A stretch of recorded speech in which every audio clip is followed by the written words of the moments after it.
Hello everyone, today I'm going to show you the easiest way to solve a Rubik's Cube. This is for complete beginners. You don't need to know anything else before learning this method. So before we get started, I wanted to break down how this tutorial is structured. Basically, when you first start learning the Rubik's Cube, it can be super overwhelming because there's like a lot of different parts. But what I'm going to do is I'm going to split everything up into small videos, which are hopefully a lot easier for you to digest. If you feel like you can't get it, just go back to one part of the video. I promise if you stick with it, anyone can solve a Rubik's Cube. It's just about learning the steps and following them. First, I'm going to tell you the three different types of pieces on the Rubik's Cube. The first piece is a center. And you know it's in the center, obviously, because it's in the center of the Rubik's Cube. And then you can also see that if you move anything around the center, then the center is still stationary. So the center is never going to move. So this is always going to be the orange side, and this is always going to be the white side, no matter what.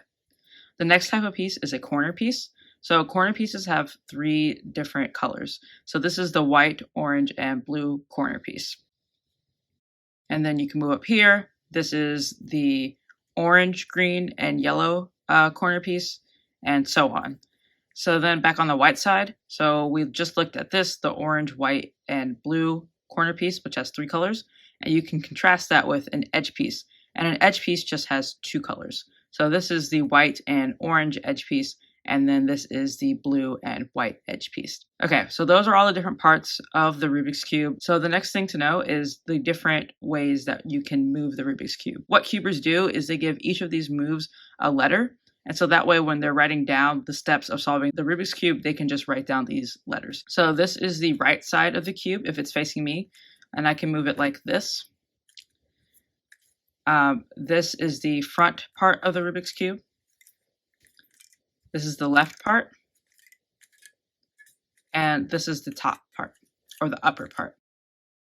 So when you move this, it's called an R move because you move the right side of the Rubik's Cube clockwise. And if you move it back, then it's R prime because it's moving counterclockwise. So if you move it clockwise, for any of the letters or any of the sides, it's just going to be like that letter. And if you move it counterclockwise, then you're going to have an R prime. So I'll show you with a few different ones. So this is R, just to reiterate. This is R prime. Then you can move the top layer, which they call a U move, like U as in upper. So if you move the top layer clockwise this way, it's a U move. And if you move it back, it's U prime because you're moving it counterclockwise. Same for the front. So this is the front part of the Rubik's Cube. If we move it clockwise, it's an F move. And if we move it counterclockwise, then it's a F prime move. And then the last one is the left side. Okay, this is a little confusing, but basically if you move this forward, it's an L prime move. And if you look at it, what you're doing is moving it this way, and you can see that you're actually moving it counterclockwise.